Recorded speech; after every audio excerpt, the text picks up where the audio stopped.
سوال ہے کہ کون سی چیزیں ہیں جن کے ساتھ روزہ ٹوٹتا ہے اور کون سی چیزیں ہیں جن کے ساتھ روزہ نہیں ٹوٹتا اور ان کے ساتھ ہمیں زیادہ تر واسطہ پڑتا ہے۔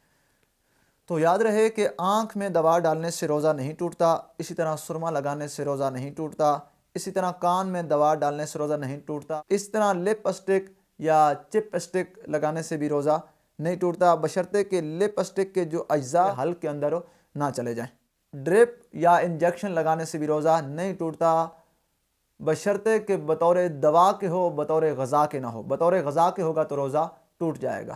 انسولین لگانے سے روزہ نہیں ٹوٹتا، ویکسینیشن لگانے سے روزہ نہیں ٹوٹتا، جسم یا سر پر تیل کی مالش کرنے سے روزہ نہیں ٹوٹتا، احتلام ہو جانے سے روزہ نہیں ٹوٹتا، مسواک یا ٹوتھ پیسٹ کرنے سے روزہ نہیں ٹوٹتا، بشرطے کہ مسواک کے یا ٹوتھ پیسٹ کے جو اجزاء ہیں وہ حلق کے اندر نہ جائیں، ان کا ذائقہ جو ہے وہ حلق کے اندر محسوس نہ ہو۔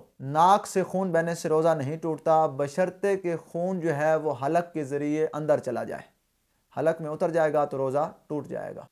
یعنی الٹی کرنے سے روزہ نہیں ٹوٹتا، بشرطے کہ از خود الٹی کی ہو اور وہ منہ بھر کر ہو۔ منہ بھر کر کا مطلب یہ ہے کہ جس کو روکنا انسان کے بس میں نہ ہو تو اس سے روزہ ٹوٹ جائے گا۔ خون دینے سے روزہ نہیں ٹوٹتا، اسی طرح ٹیسٹ کے لیے خون نکلوانے سے روزہ نہیں ٹوٹتا۔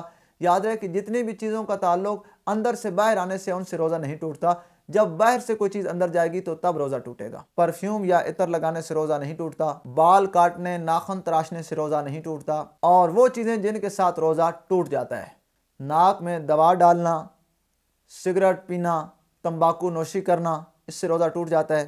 انہیلر کے استعمال سے روزہ ٹوٹ جاتا ہے۔ اسی طرح عورتوں کا ماہواری یعنی حیض کا خون آنے سے روزہ ٹوٹ جاتا ہے۔